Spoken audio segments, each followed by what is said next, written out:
सोचिए, एक रात 3 बजे लद्दाख के एलएसी पर अचानक मूवमेंट दिखती है। वहीं दूसरी तरफ पाकिस्तान बॉर्डर पर भी हॉस्टाइल एक्टिविटी शुरू हो जाती है। मतलब कि दो फ्रंट एक ही रात में तैयार हो जाते हैं। और अगर दुश्मन का अटैक कोऑर्डिनेटेड है तो इंडिया का रिस्पॉन्स भी कोऑर्डिनेटेड होना चाहिए। लेकिन यहाँ एक सवाल खड़ा होता है, अगर इसी वक्त आर्मी को ट्रूप्स मूव कराने हो, एयर फोर्स को फाइटर जेट्स लॉन्च करने हो और नेवी को इंडियन ओशन में डिप्लॉयमेंट बढ़ानी हो, तो इन तीनों को एक साथ कमांड कौन करेगा? जवाब शायद आपको हैरान कर दे, क्योंकि आज भी इंडिया की आर्मी, नेवी और एयर फोर्स को एक ही ऑपरेशनल कमांड के नीचे चलाने वाला कोई सिंगल कमांडर मौजूद नहीं है। इसकी वार्निंग इंडिया को लगभग 27 साल पहले मिल चुकी थी, कारगिल की बर्फीली पहाड़ियों में।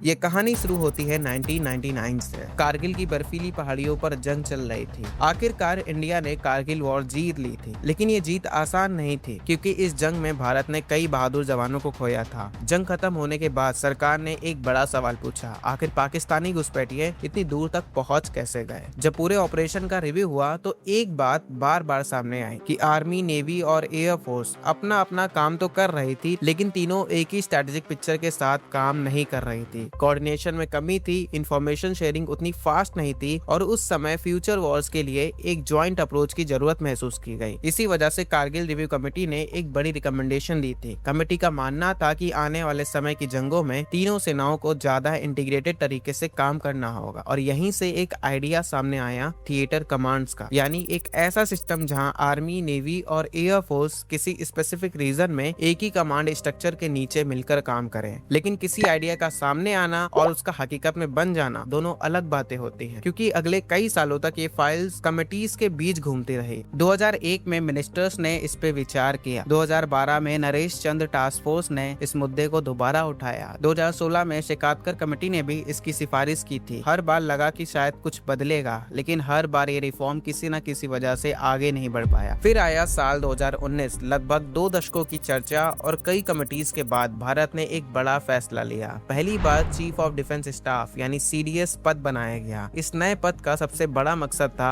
आर्मी, नेवी और एयर फोर्स के बीच कोऑर्डिनेशन को मजबूत बनाना और फ्यूचर के लिए एक जॉइंट मिलिट्री स्ट्रक्चर तैयार करना। फिर जनवरी 2020 में जनरल बिपिन रावत जी भारत के पहले सीडीएस बने। लेकिन जनरल रावत जी के लिए ये सिर्फ एक नई पोस्ट नहीं थी, बल्कि ये उनका मिशन था। उनका मानना था कि आज की जंग सिर्फ जमीन, समुद्र और आसमान में अलग अलग नहीं लड़ी जाती है। मॉडर्न वॉरफेयर में सबसे बड़ी ताकत होती है इंटीग्रेशन। उनका मानना था अगर आर्मी लड़ रही है तो एयर फोर्स और नेवी को भी उसी स्ट्रैटेजी, उसी ऑब्जेक्टिव और उसी कमांड स्ट्रक्चर के साथ काम करना होगा। और इसी सोच के साथ उन्होंने थिएटर कमांड्स के प्लान को नई रफ्तार दी थी। कई मीटिंग्स हुई, ड्राफ्ट तैयार होने लगे और पहली बार लगा कि शायद 1999 के बाद से अटका हुआ ये रिफॉर्म अब सच में हकीकत बन सकता है। लेकिन फिर दिसंबर 2021 में तमिलनाडु के कन्नूर में एक हेलीकॉप्टर क्रैश हुआ और उस क्रैश में जनरल बिपिन रावत जी का देहांत हो गया। उनके साथ ही देश ने अपने पहले सीडीएस को खो दिया और एक बड़ा सवाल खड़ा कर दिया, क्या थिएटर कमांड्स का ये सपना भी अपने सबसे बड़े चैंपियन के साथ ही खत्म हो जाएगा? यह 27 साल पुरानी इस कहानी का अंत अभी बाकी था। अक्टूबर 2022 में जनरल अनिल चौहान जी भारत के दूसरे सीडीएस बने और उन्होंने इस मिशन को वहीं से आगे बढ़ाया जहां जनरल रावत जी छोड़कर गए थे। और ये काम आसान नहीं था, क्योंकि थिएटर कमांड सिर्फ एक मिलिट्री फॉर्म नहीं है, ये आर्मी, नेवी और एयर फोर्स के काम करने के पूरे तरीके को बदलने वाला फैसला था। इसीलिए अगले कुछ सालों तक पर्दे के पीछे लगातार मीटिंग्स होती रही। तीनों सर्विसेज के साथ डिस्कशन हुए, कंसर्न को एड्रेस किया गया और धीरे धीरे एक फाइनल रोड मैप तैयार होने लगा। फिर मई 2026 में अपना टेन्योर खत्म होने से थोड़े ही समय पहले जनरल अनिल चौहान जी इस रिफॉर्म का फाइनल ड्राफ्ट तैयार करके सौंप गए थे। इसी बीच 31 मई 2026 को जनरल एनएस राजा सुब्रमणी जी भारत के तीसरे सीडीएस बने, जिनके पास 4 दशकों का मिलिट्री एक्सपीरियंस था, farmer vice chief of army staff रह चुके हैं और नेशनल सिक्योरिटी काउंसिल में भी काम किया है। साथ ही पद संभालते ही उन्होंने इस प्रोजेक्ट को तुरंत आगे बढ़ाने का फैसला लिया। उसी महीने जयपुर में एक ज्वाइंट कमांडर कॉन्फ्रेंस हुई, जहां सीनियर मिलिट्री लीडरशिप को थिएटर कमांड रोड मैप पर ब्रीफ किया गया। एक्सरसाइज त्रिशूल जैसे बड़े ट्राई सर्विसेज एक्सरसाइजेस के जरिए ये देखा जा रहा था कि अगर आर्मी, नेवी और एयर फोर्स एक ही ऑपरेशनल स्ट्रक्चर के तहत काम करें तो फ्यूचर वॉर्स में इंडिया का रिस्पॉन्स कितना ज्यादा इफेक्टिव हो सकता है। और अब 27 साल पुराना ये आइडिया पहली बार अपनी मंजिल के इतने करीब दिख रहा था।